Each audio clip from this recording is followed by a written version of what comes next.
What's good, my people? It's been a bit, but we back. Dukes, Jay, talking some ball. We're going to get y'all up to date on what's going on with the Buffs because we need to talk through all crap the Colorado's done, man. Dude, they have been loading up on players, both sides of the ball, fixing problems and all of that. Of course, we got Dukes the Scoop over here. Check him out here on YouTube. Follow him at Dukes the Scoop. You can follow him all over the socials. Zach, same name, Dukes the Scoop, as well in the description below. Follow me at Primetime College Football as well as at Unfair Sports. And you can follow me on the Bird app at Unfair Sports and the Primetime CFB. Dukes, what's good, G? It's been a minute. Hey, man, busy time, man, for everybody, man. But, man, excited to be back, man. It's been too long since we've done this. It has been a while, man, and we really need to get back to this because I literally have not had a chance to really get a real break because Colorado has not stopped. We're going to start on the Buffs and what they got going on. 42 listed, but I think 43 total commits out of the transfer portal so far, plus adding additional high school kids literally right before the February signing day. For the uninitiated, the early signing period was December, and the actual national signing day, I think, is the first week of February. So I think it's the 3rd. So we're not used to the fact that kids actually go to the second one because most kids hit that first one and early enroll, right? So now we're starting to see late developments, or more so than anything, Brendan Marion finding kids saying, hey, add him to the roster. So let me ask you about that, though. How do you feel about the Brendan Marion hire? Because I'm not going to lie, I'm pretty excited about what he can bring to Colorado.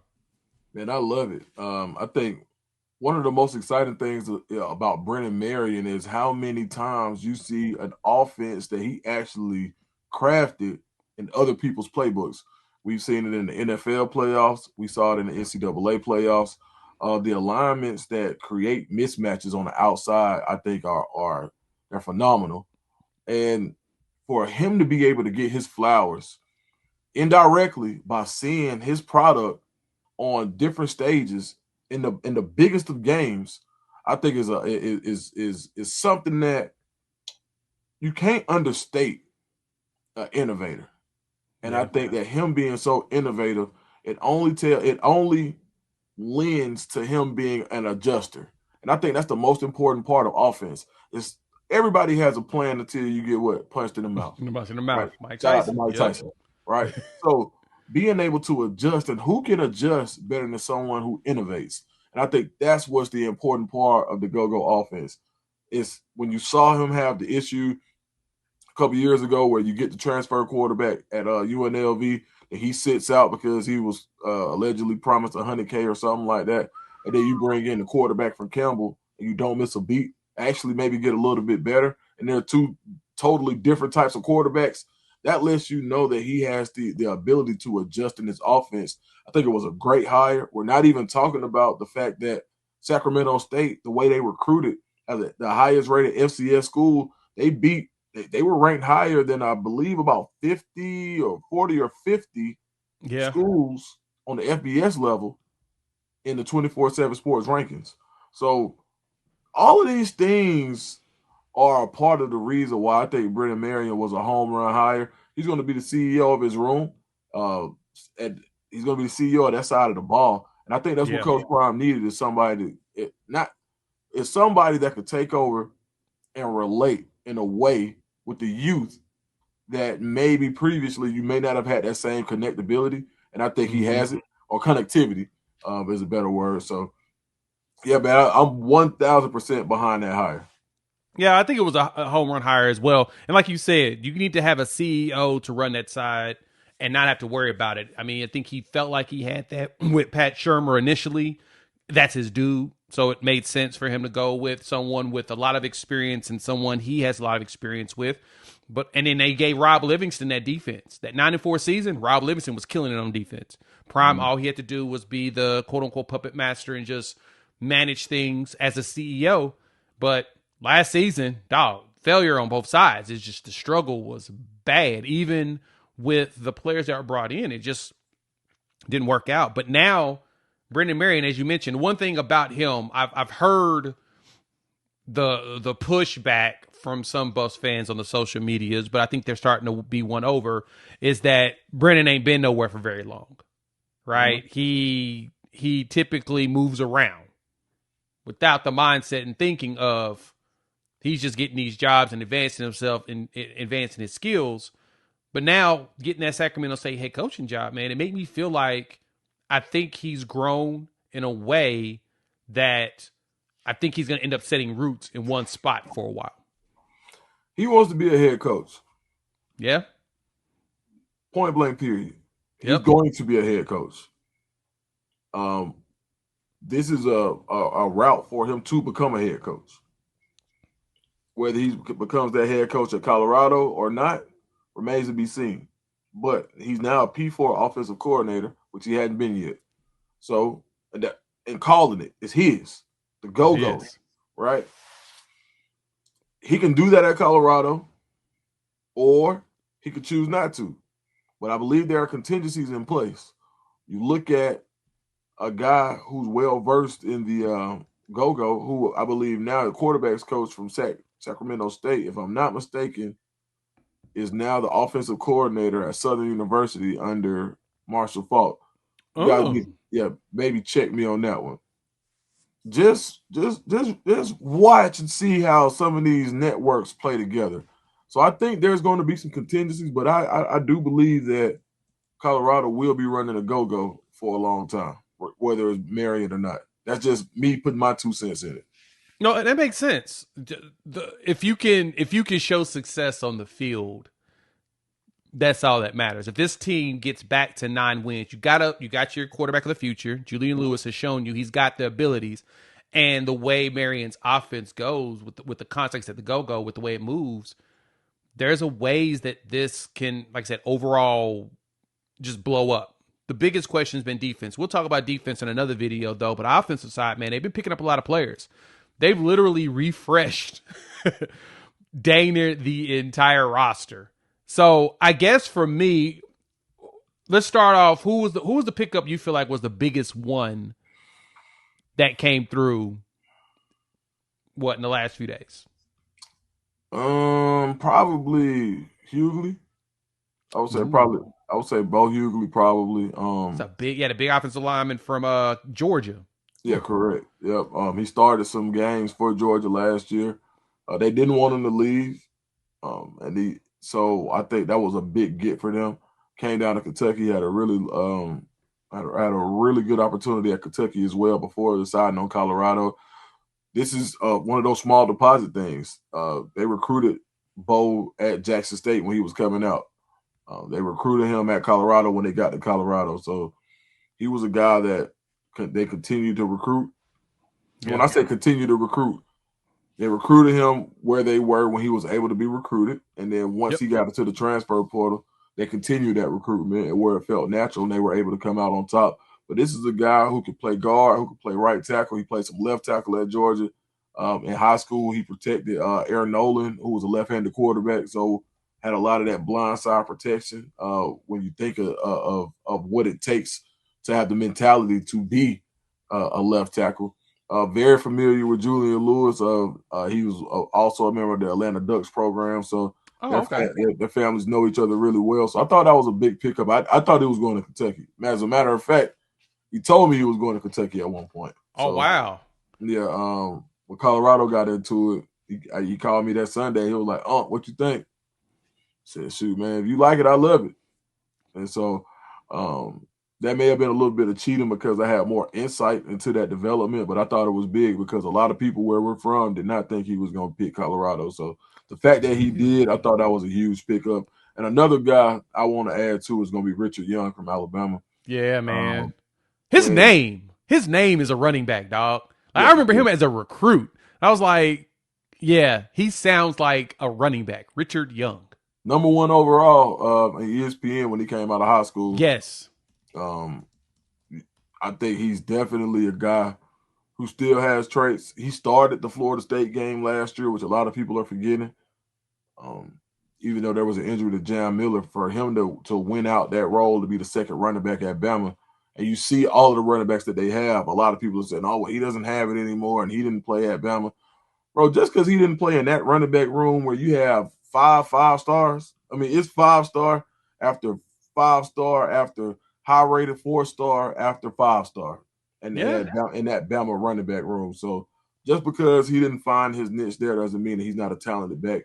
And I think he'll prove that going forward. So those are my two biggest ones. Oh yeah, no, I like that. And Richard Young was one for me as well. Like I said, I remember as a recruit, I followed his entire recruitment back in the day.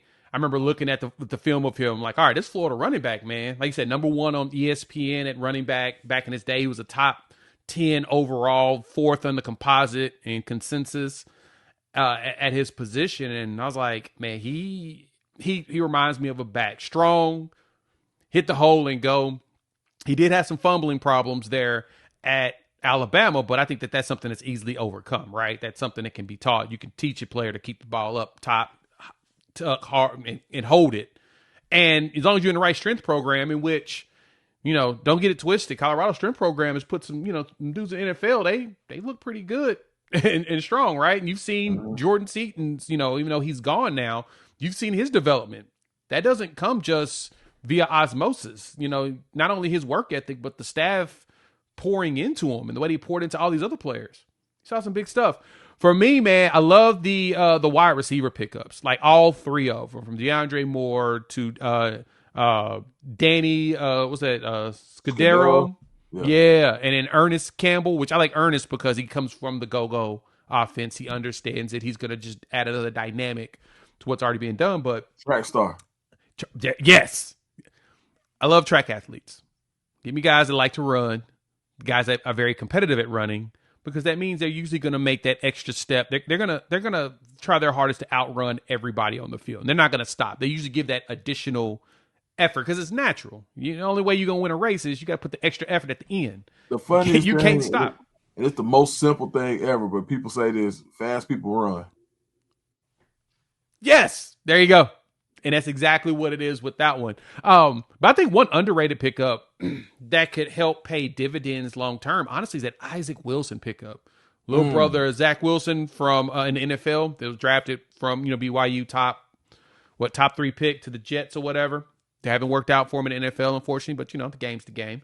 But I think he's a pretty underrated pickup because he's one that could definitely keep the push on Juju going forward. Now, I think Julian's going to win the job, but I think Isaac sees an opportunity to compete for it, and they're going to allow it. I know they're going to allow him to compete. Nothing's guaranteed. But Isaac's got some experience. Heck, he's the one. I think he's the only quarterback in that season, in the 24 season, to throw a touchdown on Travis Hunter. And it was like Travis got cooked. When they played Utah, I remember watching it. They had to play him because Cam Rising, of course, was always injured, and he's like 80, and he still played football. But I remember watching him. He dropped back. He went to Travis's side, dropped a beautiful ball in the bucket, back corner, right in the arms, and Travis is right there, and there's nothing he could do about it. It was just so perfectly placed. I was like, dang, that's pretty impressive. I was like, I think Utah could think quarterback of the future. Then, of course, he didn't get the job. Devin Dampier comes there, and now he's here. I think he'd be interesting in the go-go offense because he does like to run, too. Like, he can scoop. White boy got wheels. We're not going to pretend like he don't. He really do. But from there, though, I'm looking at, like, this offensive line because it's going to probably be fully revamped. No Seaton, but you still got a lot of the young players that they brought in before, man. Like, so adding Bo, was it Leon Bell, Soto? Leon Bell as well. Soto's going to be interesting because he started in Houston, right? Yep. No, hold on. Soto was from. Was he from Houston or was that Hunter? That was Demetrius Hunter. Yep, Hunter was from Houston. But Leon Bell is another interesting guy because he also the quarterback at Cal's left-handed as well. So he played right tackle, protecting someone's blind side. Oh, good point. And think about it that way. I'm horrible at pronouncing his last name. Excuse me. Yeah. I know you're talking about. Phenom from Cal is left-handed, so yes, he protected his blind side last year as well. And Soto's from Sacramento State. That's my bad. Yeah, Soto's Sacramento State. Demetrius Hunter played at Houston. He was the starting center there, 24 games or whatnot the past 2 years, 1,600 snaps. Yep. So I put it this way. this is one thing that I'm realizing, and some people have kind of started to make some connections or whatnot. But Prime has done this before, similar to the way that Signetti is doing did at Indiana, go undefeated, win national championship. But one thing he focused on when he did portal players, production. If you ain't got production, that they were really looking for those. They emphasized production and also brought in depth. And it appears Colorado's done something similar. DeAndre Moore and Danny both got a lot of production here. I mean, Danny was one of the top wide receivers in the country statistically last year. Cam Perry is fun, wide receiver to watch. Crazy Talented. And in the offensive line, it's a whole bunch of dudes with a bunch of snaps. Right. I think that's something that should be applauded by Colorado, recognizing that we need to get a whole bunch of dudes with actual production. Mm-hmm.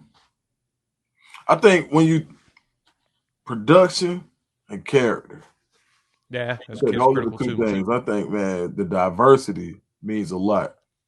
I had a head coach tell me something the other day, and I'll never forget it, and it was cold-blooded.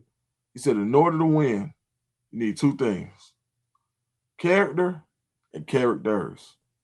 And I think you have to have a blend of both, but you need the character to be able to insulate your characters.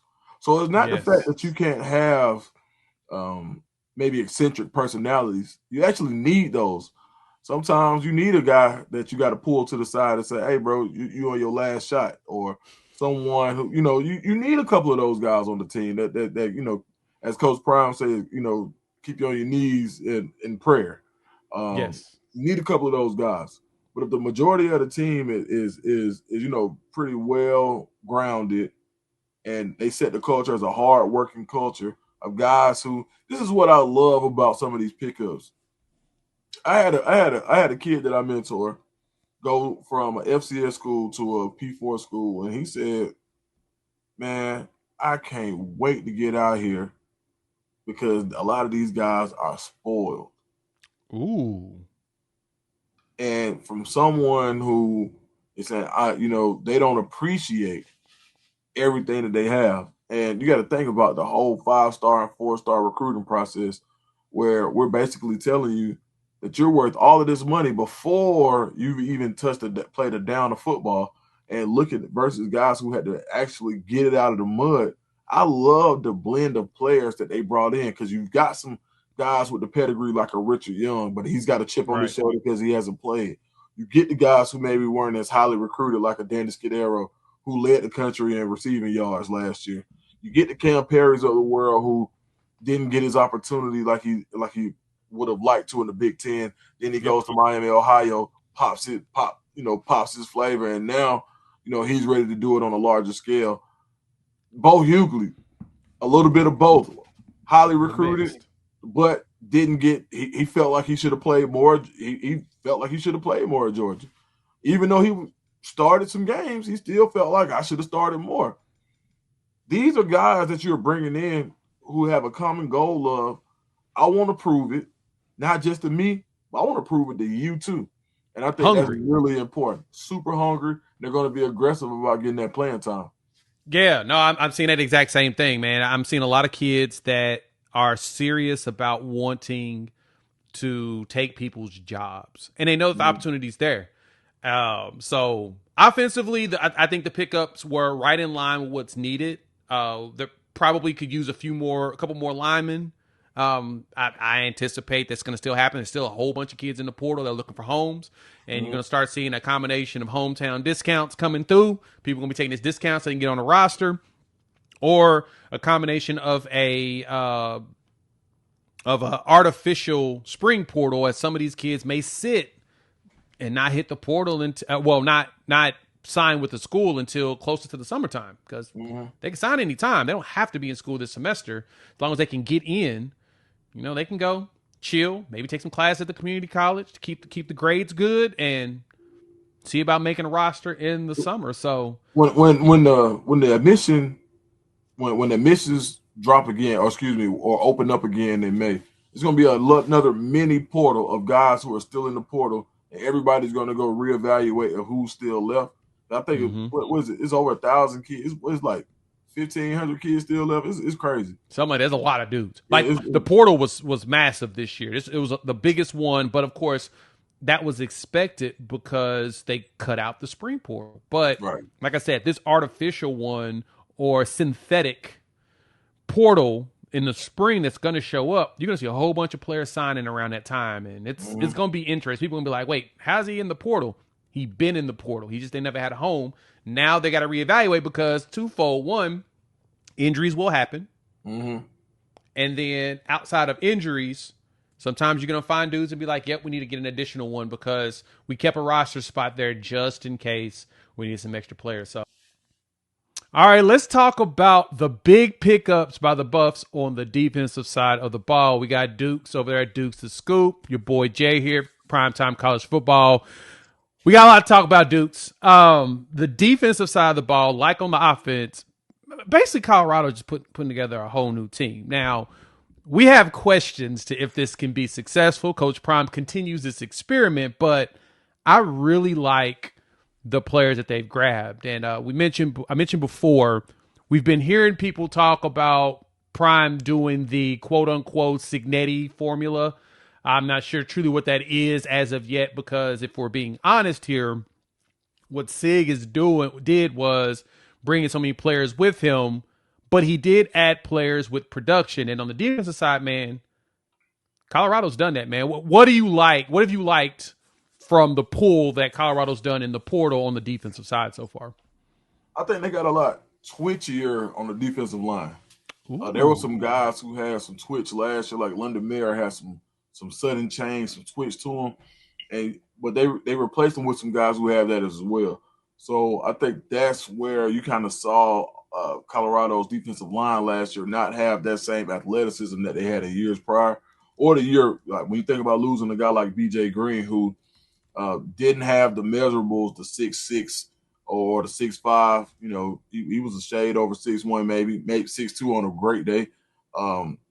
But you see he's in the NFL with the Jacksonville Jaguars doing work because of that twitchiness, short area burst, that bend that he had. And I think that's what you add when you think about some of the names that they have on the interior. Outside of the very large human being that they just got that goes 6'3", 376 pounds, something like that. Yeah. Outside of him, you really got a bunch of guys who are really good athletes. And I think that's what you need. If anything, if you want to talk about the Indiana model, like I said when I was talking about Santana Hopper, he's one of those guys who fit that model. No, he's not the 6'6", 300-pound guy, say like a Quinn Barnes or a Jaheim Oates, but he's more of that block bully with some athleticism type deal where you seeing multiple guys like this with fresh legs and waves who know how to play, who are going to be gap sound. That's going to allow your linebackers to make plays. So I think by getting a different type of linebacker, you have guys who can, even though they may not be the biggest, they all have mic capability. I think that was important too. So just that front seven as a whole, adding some twitchiness and some moxie will go a long way. Yeah, you see a lot of the players that they grabbed and brought in, like you said, that twitchiness is important, especially going here in the Big 12, right? You need to get to the quarterback. You got to find ways to quickly disengage from the O-line, get past those dudes via swim move, be a dip, whatever, get to that quarterback and cause pressure. And that's something that it looks like with a lot of these players they picked up. I love the Santana Hopper pickup at Tulane because I love watching Tulane's defense just in general. That was a very fun watch. Last season, John Summerall did his thing, man. That is what he's really good at. Tulane's always had some fun players. Plus, I mean, they seem to do a really good job of finding those kids that people don't, I guess you could say, appreciate because they may haven't hit their athletic prime yet at the collegiate level. That is, most of these kids won't hit that true prime until 25, 26 when they're in the league. But a lot of the ones that I've overlooked, they do a good job of pulling. I like how the secondary improved. Now, I think that side of the ball really, really saw a massive, quote-unquote, exodus of people out. I mean, you still got Makari Vickers, who's still young and learning, and I think that he'll give you something. Ben will be back, R.J. Johnson, right? You've still got some of those guys, there. But Dukes, when I'm looking, man, Randon Fontenette, one of my faves. I love watching him at Vanderbilt. Like you, I'm an SEC country, so I've seen a lot of him. Jaden Hardy's a great young player to pick up. Fun fact, his dad played ball with Coach Prime in Atlanta and in Dallas. Mm-hmm. Right? So there's a little bit of a connection there, and it made sense. Jaden Hardy was right in the 2 deep at Oklahoma on that really good defense, and him hitting the portal was kind of devastating to Oklahoma because, he was a critical piece on that 2 deep, but he wasn't going to start over the senior they have in Peyton Bowen. So him finding the opportunity to start, I think he's going to pull that. Now, Boo Carter. I know you've watched Boo. You know Boo. Mm-hmm. I've heard you talk about Boo. How you feel about him, man? Because right now the conversations are, I saw Brendan Marion posted on socials. I think it was on Instagram on the story. Both sides of the ball, maybe? What is it, gray jersey? Gray jersey, yeah, there you go. That's what it is. Yeah, gray jersey. Yeah, gray jersey, him. Yeah, he's dynamic with the ball in his hands. And what I love about his game defensively is that he runs with bad intentions like he has the ball in his hands. So when he comes to fill the gap or when he comes to set the edge, he has those same bad intentions that he has when he was in high school running the ball. And it was one cut. You got a little shake to him, but hey, I got somewhere to be. And if you're in between me and where I need to be, then that means I have to go through you. And I think that's the same thing he does. I was just watching some film with a coach of my son on the middle school level. Mm-hmm. And he had a good year tackling, but he was saying he's still catching at the point of attack and not running through. As a smaller guy, I think Boo Carter does a really good job of running through and not catching at the point of attack. And when we say catch, that means you stop there, you set your feet, you absorb the blow, and rapid roll or gator roll. This year, for my son to take the next step, he needs to get to the point of attack, drive his feet when he gets to the point of attack, not catch, but deliver the blow. And I think that's what Boo Carter really does well is he delivers the blow at the point of contact, and it's going to be below the waist. But he has a really sound form of tackling when it comes to taking bigger guys down. And when you look at what they did last year to Colorado, team after team, Preston Hodge to some extent, but Taufik Bayard was your guy who came down and made those tackles when the linebackers didn't make them. It's almost like you've got a Taufik Bayard with more explosion. And that's what Boo Carter can provide to you. It's not just what he'll do in coverage. It's about what he'll do in the run game by being able to set the edge on the perimeter. And, hey, man, come out there playing if you want to. Boo Carter will light you up. And I think that's one of my favorite parts of his game. Yeah, I've seen him come downhill and put it on somebody. And that, to me, is big. Let's keep this theme going with the snatching of chains from the SEC because it feels that Prime recognize where some of the better talent can be. And hopefully, some of them come through and actually perform, like from Boo Carter and Randon Fontenette. Liona Lefau, the linebacker from Texas, he was one of their top tacklers and top players at that position. He's coming in at about 6'1", 220-ish, over 1,000 snaps over his 3 seasons at Texas. Again, the theme here has been bring in dudes that have production. And he graded out well, just above average in playing in SEC ball. That should be able to pay dividends here in the Big 12. The linebacker room got a lot better. Adding him with Gideon Espin. It's Espin, but it's spelled ESPN. Mm-hmm. Shout out to Pops for being able to sneak that in. I'm not sure how Moms was allowing him to do that. But Lamprone from Bowling Green, man, he was a tackling machine, dude, with a high grade, 86.4 from PFF, a defensive grade. That's massive. First team All-MAC. Now, y'all may say, okay, he's coming from G5. Does that translate? Dog. Jared Verse came from FCS when he was at Florida State, went in the first round in the NFL draft. It's all about if they want it. What you think about that, man? I think that big pickup of the foul from Texas, man, I think he may take that green dot and elevate that defense for Rob Livingston. I think you got 3 guys that when you saw them, they were green dotted before their teams, which I think is huge. Look at Tyler Martinez and what he was able to do. Then you go back and you look at Lamprin, and now you look at Lefau. All three of these guys had the ability to be green dotted, which I think is super important. And you can play them interchangeably. You won't know who the mic is. So you've got certain skill. A lot of NFL teams have gone away from Mike Will, not the producer, but the mic and the wheel. But now they go to left, right. The safeties play left, right. And it's basically your alignment. What you play is based on what hash you're on. You're on the left hash, then you go here and you go here. You go to the right hash, you go here and you go here.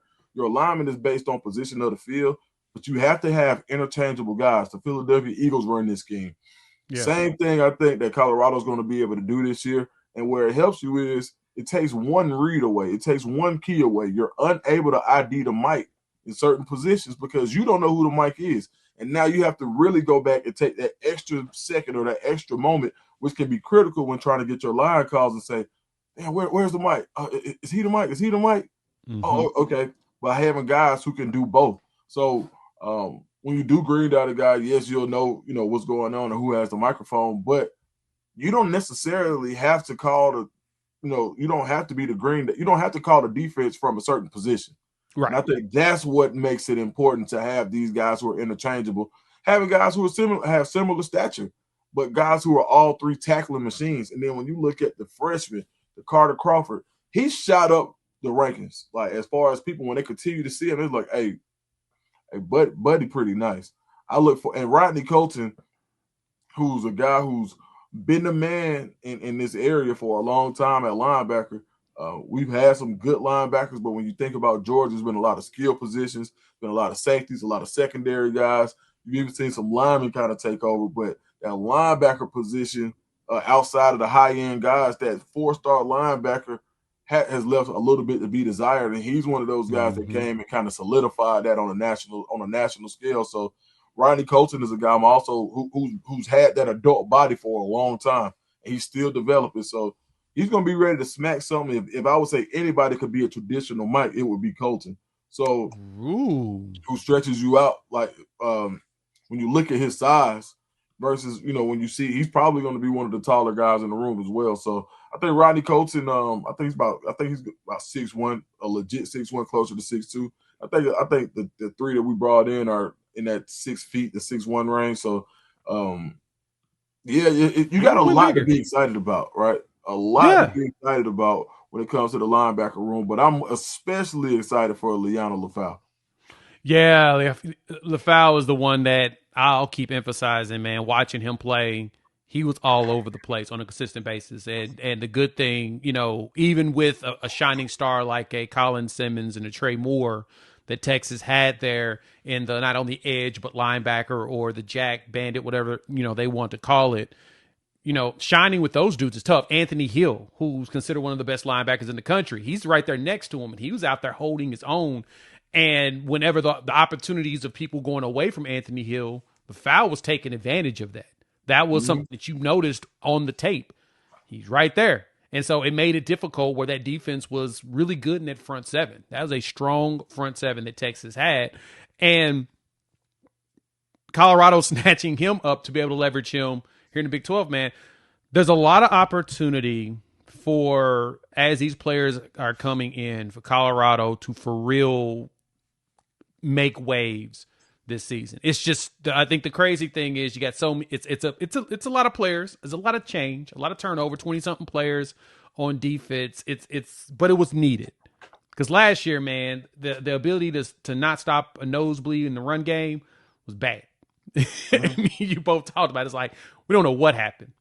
It just didn't feel like people were as dedicated to hitting people as you wanted. But I think this changes. Now, this can help with the narrative around Prime or whatnot, and how people are trying to create these false narratives around the players not really caring. Nah, you can tell these kids care. Now they need to go out there and do everything they need to execute. So, but I'm here for the way that's changed. Linebacker wise, though, this Emmanuel Eziogu from James Madison, that dude's twitchy. Oh yeah. I think he's more your outside backer slash edge kind of, right? Definitely not your off ball guy, but man, when you look, but he's gonna be he's probably faster than your off ball guys. Yeah. They had him at a 4.46. Is that correct? Yes. When I saw that, I thought it was Scott Proctor over DNVR posted that. I was like, I'm sorry, what? At 6'1", 240? I'm sorry, Mm-hmm. what? You're in a what? Yeah, that's going to be an issue because he can either, like you said, play as a backer, he can come off the edge, and he's got bend. I've watched him on tapes from James Madison. He's getting underneath them tackles and he's going right at the quarterback. He's going to be an issue for a lot of defenses out there right now. And I think his upside to me jumps out the most. Young and, like I said, most of these dudes are hungry. That's what Colorado needs. Needs some hungrier dudes. I think that's probably the thing that this defense has been lacked last season compared to 24. Because 24, that defense was hungry. You could tell. They wanted it. And that's probably big from, not only Travis Hunter, right? BJ Green pushing everybody to be great. You saw it. Last season didn't feel like it. I feel like there wasn't really the leader that you wanted in that defense last season to me. Or am I off base? No, I mean, sometimes fit matters. And I think leadership is about fit. And you have guys who are on last year's team who probably fit a role, who are probably in a role better suited than in the year before as complementary guys. And every guy who can be a great complement, they may not be as good as the guy in the spotlight or the guy or the focal point. And we've seen it all the times. Guys who've been great number 2 receivers move to the number 1 spot and it's not the same. So sometimes people could just be great number 2s, but that doesn't automatically mean you'll be a great 1. That doesn't make you a bad player. I'll tell you, I'm gonna take you back. Let's think about a guy like Peerless Price when he was at Buffalo, going crazy. Comes to the Falcons. Oh, we got the number 2 receiver from Buffalo, and he never had the type of season that he had in Buffalo, but he's a guy that, excelled in one-on-one coverage. But if you had to roll the coverage his way, he probably wasn't as successful with getting the type of attention that Eric Moulds was getting because he was a bigger, faster, maybe not faster, but a bigger, stronger guy, dude.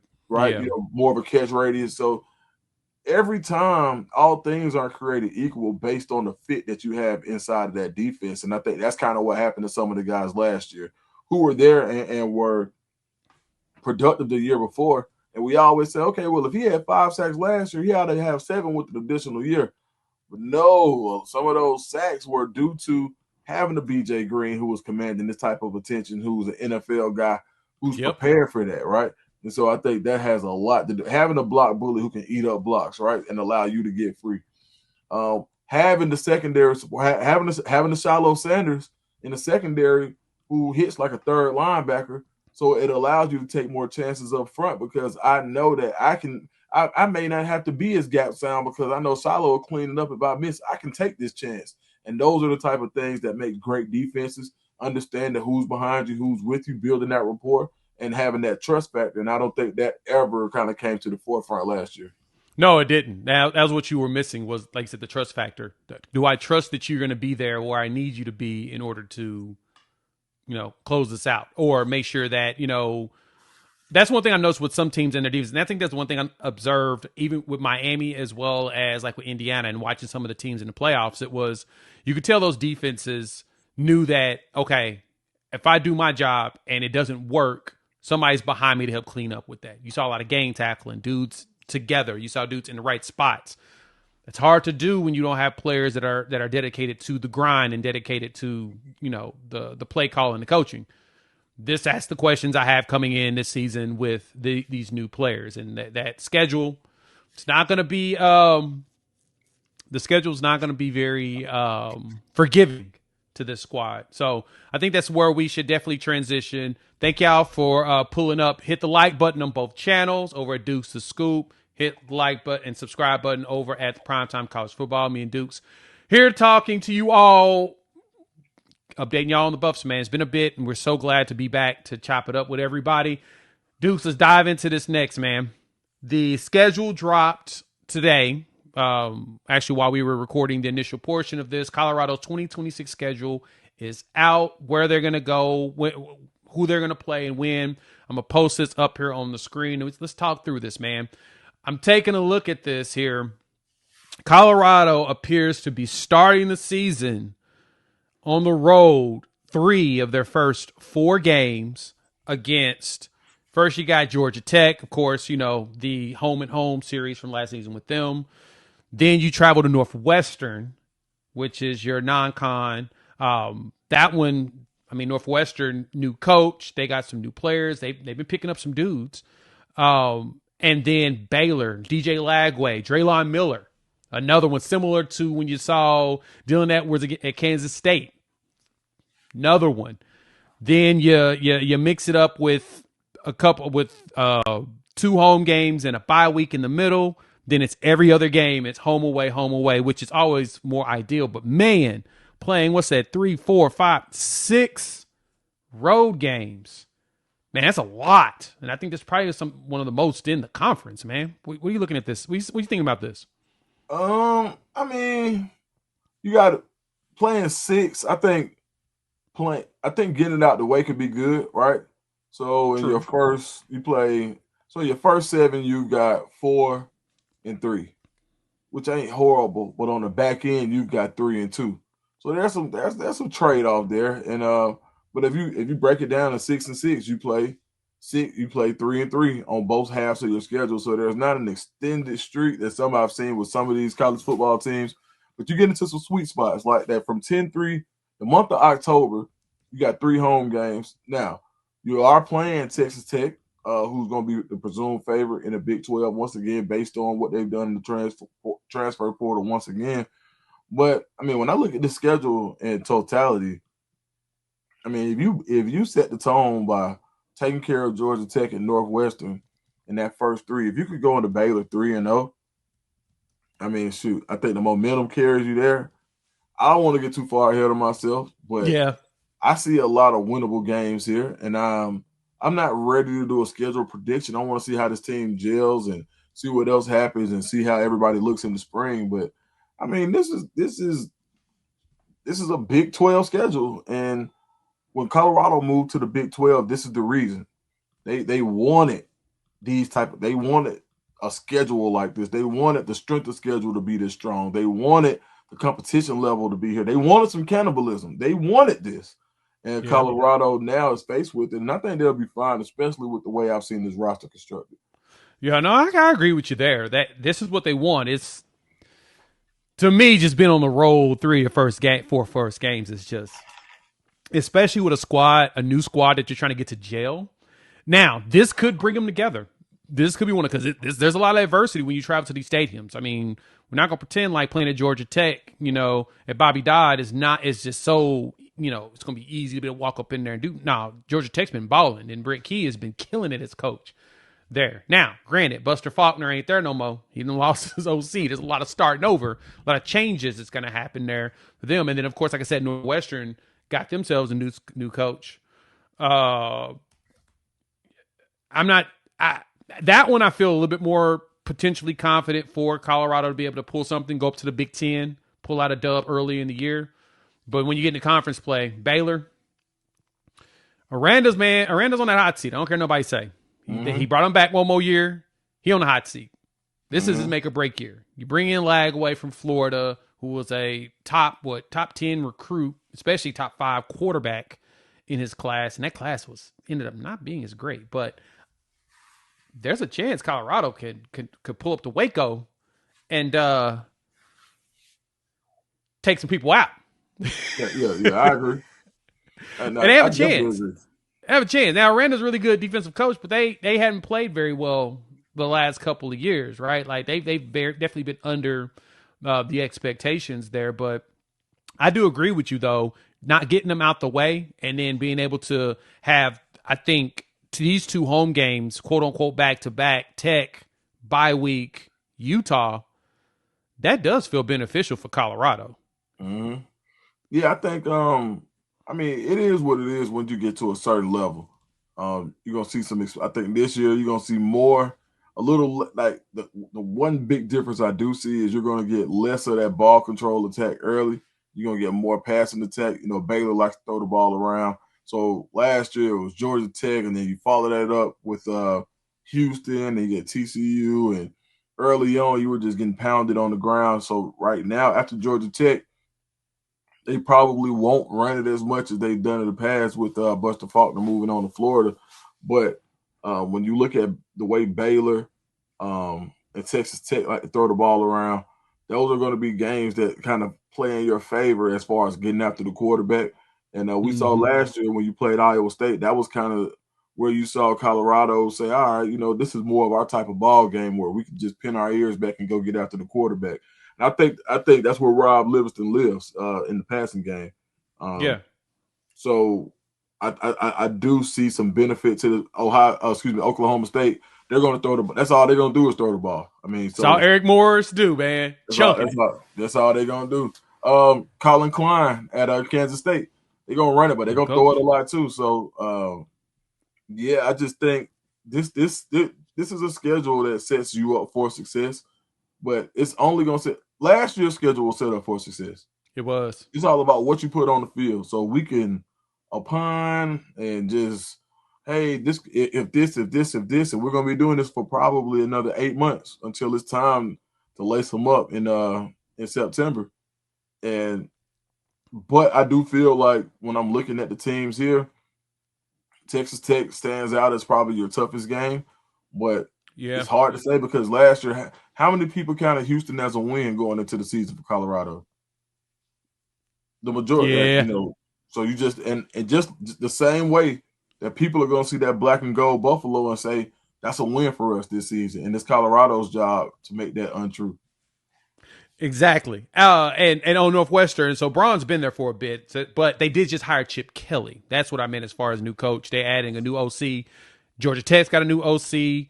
Northwestern has a new OC. Oklahoma State has a whole new staff. Like I said, Colin Klein is a new coach at Kansas State. So you're dealing, and Utah's got a new head coach. Wyndham is no longer there. He's now at Michigan. They brought their coach in waiting there. If I'm correct, the offensive coordinator bounced and went to Michigan also. So David Nampier's got a new OC. There's a lot of change in here. Sorsby's not at Cincinnati. A lot of change you're seeing on this screen that could be beneficial for Colorado. But of course, Colorado seeing just as much change. That's where the challenge comes in and them actually executing on things. But I think that the Buffs do have a chance. That Northwestern game, like you said, Georgia Tech's going to be a very run-heavy setup because of how they recruit purposely. But Faulkner's not there, so we're curious to see how the new offensive coordinator, if he continues that or not. And in Northwestern with Chip Kelly, we saw Chip Kelly win a natty at Ohio State, bounce, go to the NFL for another year, and then come right back, which I'm very surprised that of all places, he went to Northwestern. I would figure somebody else would have tried to snatch him up. There were so many offensive coordinator jobs open, and he didn't get one. He didn't get a sniff. Has me asking questions, man. Chip Kelly, a different kind of guy, man. Your program got to be insulated well enough to handle the Chip Kelly. I say that. Oh, word. Oh, okay. That makes sense. Makes sense. Speaking of coaching change, Colorado added in. Let's transition to that. All these coaching changes and stuff. Let's kind of rate how we feel they're gonna go. Thank y'all for joining us once again. Ball talking with Duke's Scoop, Jay Smith. We'll appreciate it as usual. So I'm curious on that. Linebacker coach gets pulled in from Virginia Tech. You know him well. That's your dude. You talked about it extensively on the show over there, Deuce the Scoop. You can check out that video. But now that it's settled in and you've seen him get these players that they've acquired, man, how you feeling about it now? I think one thing about it, if you want to play for Chris Marve, you got to be able to think. And he's going to drive that home. He's a high energy guy, and I think he's going to be needed for this defense. He's going to chase the ball in practice. And I think that's kind of been missing. When you have linebacker, especially at the linebacker position, when your coach is chasing the ball, running down the position, not just telling you. I mean, how can you not run to the ball and your coach is? And that's the type of intensity that he brings. He's not just going to tell you to go fit a gap. He's going to show you how to fit a gap. Hey, when you see this action, when you see this motion, when you see this guard pull, you should be here. Or telling you, hey, this guard is pulling because guess what? He's going to somewhere the ball isn't. When you see this formation, stay home. Those are the type things that he's going to be at, and he's going to walk you through it. He's a rep guy. And we talk about rep guys, and sometimes in the NFL, when we talk to scouts, they say rep guy when they talk about players who need repetition or you just can't draw it up on the board, and they get it. Well, Chris Marve is a guy who treats everybody like a rep guy, and he gives you visual reps by going through the defense with you from his perspective. He's a fairly young coach. I think Marve may be 37 at 38 at the most. He was one of the youngest coordinators in Power 4 when he got the Virginia Tech job. A rising star in the industry. Really well-spoken guy. Really guy who's going to be able to who understands college life at a different level. Played at Vandy, was part of those good teams at Vanderbilt. Member of Kappa Alpha Psi fraternity, so he's going to have some of that college life that he'll be able to kind of speak to guys. And I think his relatability is what makes him so good. But it's the way that he teaches ball, and it's hands on, and that's what I think is going to make the difference on this Colorado defense from that linebacker level. And he's going to bring ideas, and I think that was really the most important thing about this hire. It's one thing to get a guy who can coach. It's another thing who can help you coach coaches. Yeah. Who you can go to and say, you know what, hey man, you mind handling third and short? Livingston may say, you know what, I want to give third and shorts to Marv. Marv, I'm deferring to you. What should I call here? And you got a guy who has the experience and who's called it in high leverage situations at the Power 4 level to say, who's been in big games. That can say, hey, you know, I would go here, or I would run this, or I would slant the front here, or I would go with this personnel grouping. Having the ability to have a guy who's been the CEO of his side of the ball in the past will pay dividends, and not even to mention a guy who has recruiting chops as well. So I think Marve was a home run hire for that linebacker position. And you still got Coach Hart there who, regardless of people like it or not, he did a hell of a job in high school recruiting last year. He had the best room out of anybody in high school recruiting. That was the thing I was thinking about too, was the fact that Marve was a DC. Like, you love getting a guy in that's actually led a defense, that's got the experience of doing that, and he's working with the other DCs. So that gives you, that, like I said, a different perspective. It's funny because that makes me think about how most recently the Kansas City Chiefs, you know, we've kind of seen how it feels like that dynasty has fallen apart. They didn't make the playoffs this year in the NFL. And from there, they went right back to the well of one of the coaches that helped them be the most successful, Eric Bieniemy. They brought him back. And did he take the job? I think he did. Like, I haven't seen, and I'm not sure if it's got fully confirmed, but they're talking about how he making his valiant return. But that you know what that told me though, Dukes? That they were going back to him. He was the guy in the room that called everybody out on their BS, or he was the one that made things uncomfortable for people by pointing out, nah, that's not, we ain't doing that. And sometimes you gotta have that. You got to have somebody who's going to tell you, nah, we're not doing that. That doesn't work. Now, we need to change this up. Or say, hey, you're not working hard enough. What are you doing? Not just players, but coaches. Someone that has the authority to be able to call that, make things a little uncomfortable for some people, and then get it to where people kind of want to move on if you feel like they don't need to be there for the long haul. Right.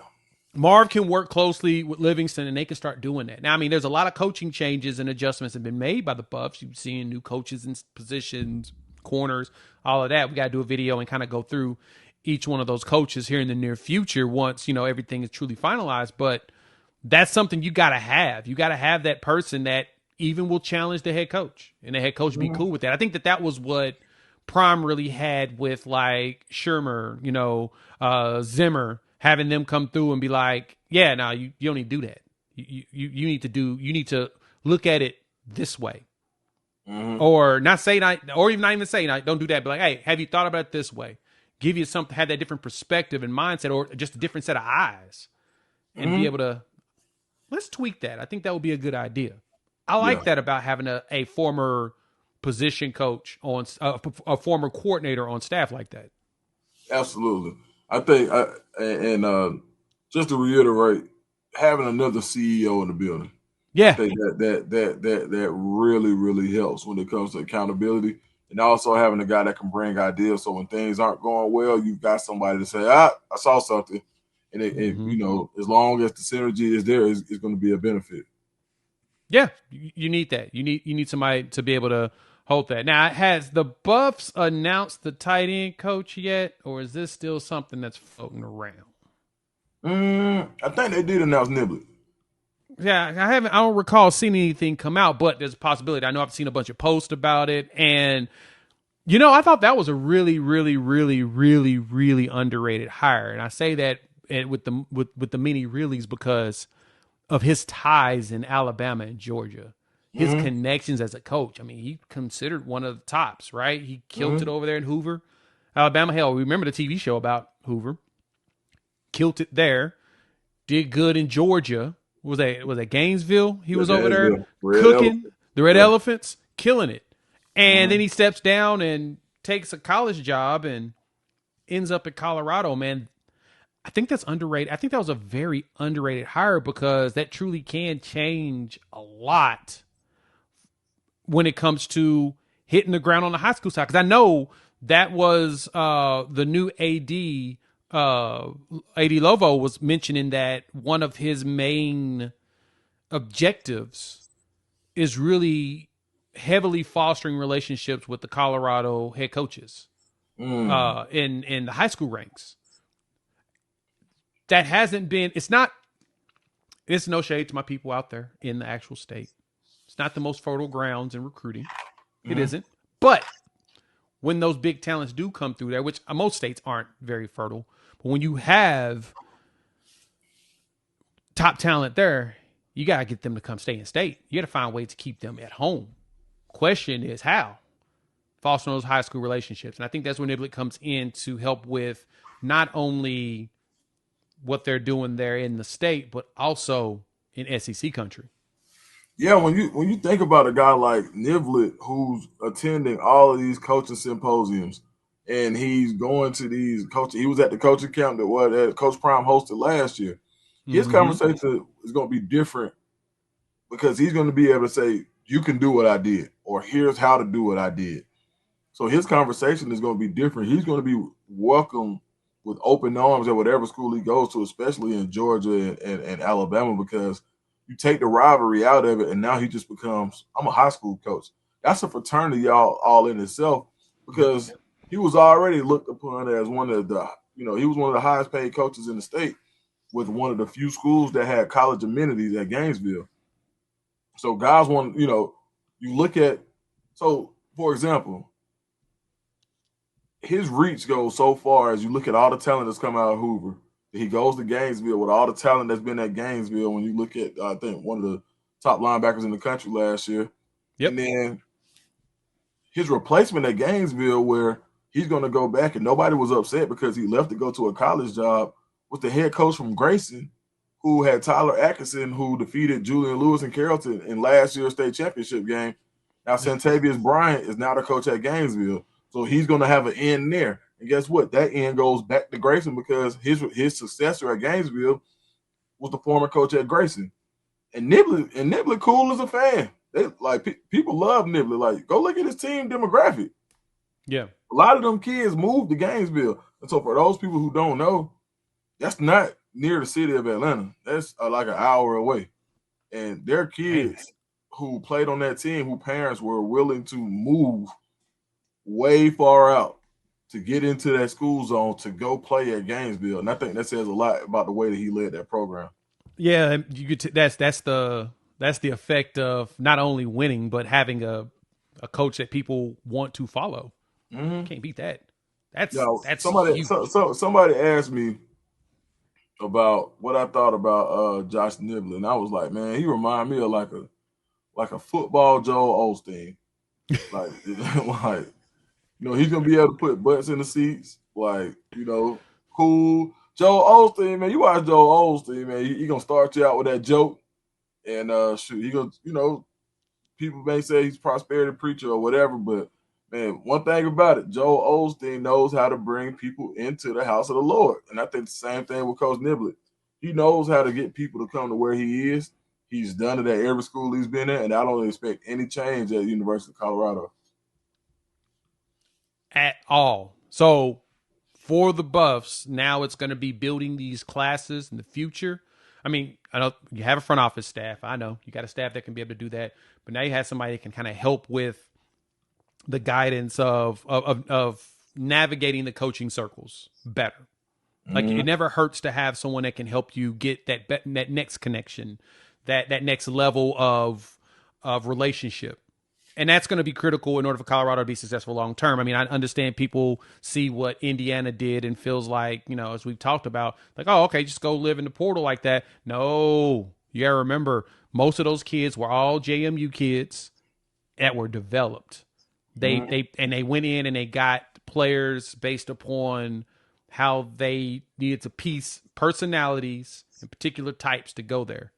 Niblett gives you the opportunity to get high school players too, and ones that want to be developed, that can be developed, or even underrated players. You may have to live in the zone of, we need to find players that are underappreciated or they haven't hit their college peak yet, and get them and like I said, develop them up, win games.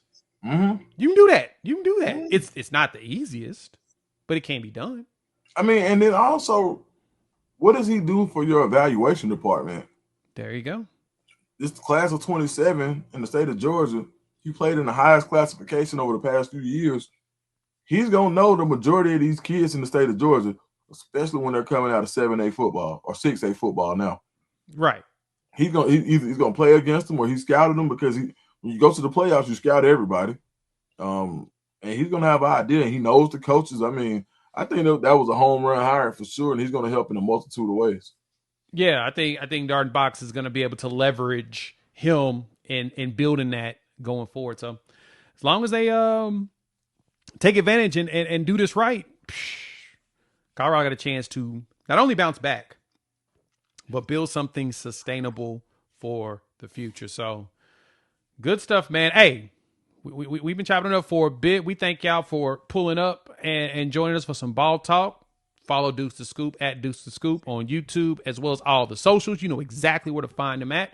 You can find me, Jay, here at Primetime College Football. If you want to see some of my other content, follow me at Unfair Sports here on YouTube as well and on the socials. But links are in the description below. We appreciate y'all joining us. And yeah, we'll chop it up soon. Y'all be easy.